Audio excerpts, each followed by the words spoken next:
ఆలీ గారు అన్న చెప్పండి అన్న. Welcome back. చాలా కాలం అయింది మీరు సినిమా మీడియాతో ఇంటరాక్ట్ అయ్యి.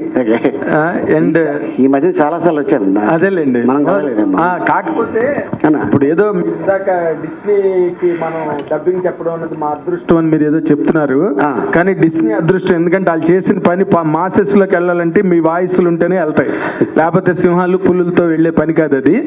And they are fortunate enough to మీలాంటి పాపులర్ యాక్టర్స్ వాయిస్ వాళ్ళ అదృష్టంగా I'm describing it here. And more importantly ఇప్పుడు మీరు ఈ మధ్య చాలా గ్యాప్ వచ్చింది సినిమాలకి, అండ్ నౌ దట్ మీరు ఈ డిస్నీ ద్వారా మళ్ళీ మీ వాయిస్ బయటకు వస్తుంది. మీ తాలూకా ఫ్యూచర్ ప్రణాళిక ఈ సినిమా తర్వాత ఎలా ఉండబోతుంది ఏంటి? How are you going to enjoy your career here after? ఒక కన్నడ సినిమా చేస్తున్నా అన్న, మోహన్ లాల్ గారు కూడా యాక్ట్ చేస్తున్నారు. కన్నడ ఒకటి హిందీ సినిమా చేస్తున్నా, తెలుగు వెల్కమ్ టు ఆగ్రా అని. తెలుగులో మన సుహాస్ యాక్ట్ చేస్తున్న సినిమా ఓ భామ అయ్యో రామ. సో ఇంకొక తెలుగు చిన్నవి 2 సినిమాలు చేస్తున్నా, హర హోం హర అని. అండ్ ఇంకొకటి కొత్తది పేరు పెట్టలేదు. సో నిన్న కాక మొన్న ఓపెనింగ్ అయింది. అది కూడా ఆల్మోస్ట్ నెక్స్ట్ ఇంకో 2 monthsలో రిలీజ్లో ఉన్నాయి.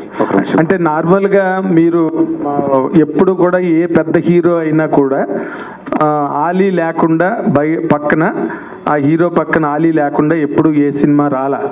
కానీ ఈ మధ్యలో మీరు బాగా గ్యాప్ రావడం అనేది కేవలం మీరు రాజకీయాల్లోకి వెళ్ళడం వల్ల, లేకపోతే ఎక్కడ గ్యాప్ ఎలా క్రియేట్ అయిందండి? అదేమి లేదు, నేను రాజకీయాలకి ఆల్రెడీ గుడ్ బై చెప్పేసాం, అయిపోయింది. అదే మీరు ఇప్పుడు 1 by 1 అందరూ గుడ్ బై చెప్పేస్తున్నారు అనుకోండి. మన పోసాని కృష్ణమూర్తి గారు కూడా గుడ్ బై చెప్పేశారు. అంటే మీరు రాజకీయాల్లో ఉండడం వల్ల చేయలేదా, ఎనీ అదర్ రీజన్ అండి? నేను అదే అలాగే లేదు. ఏంటంటే ఇప్పుడు ఒక క్యారెక్టర్ కి ఈ ఆర్టిస్ట్ అయితే బాగుంటుంది అనుకొని ఆఫర్లు ఇస్తూ ఉంటారు, మేము చేస్తూ ఉంటాం. సో ఈ క్యారెక్టర్ కి ఈయన బిజీగా ఉన్నాడా, సో ఈయన కాకపోతే ఇప్పుడు ఆల్టర్నేటివ్ చూసుకుంటారు కదా.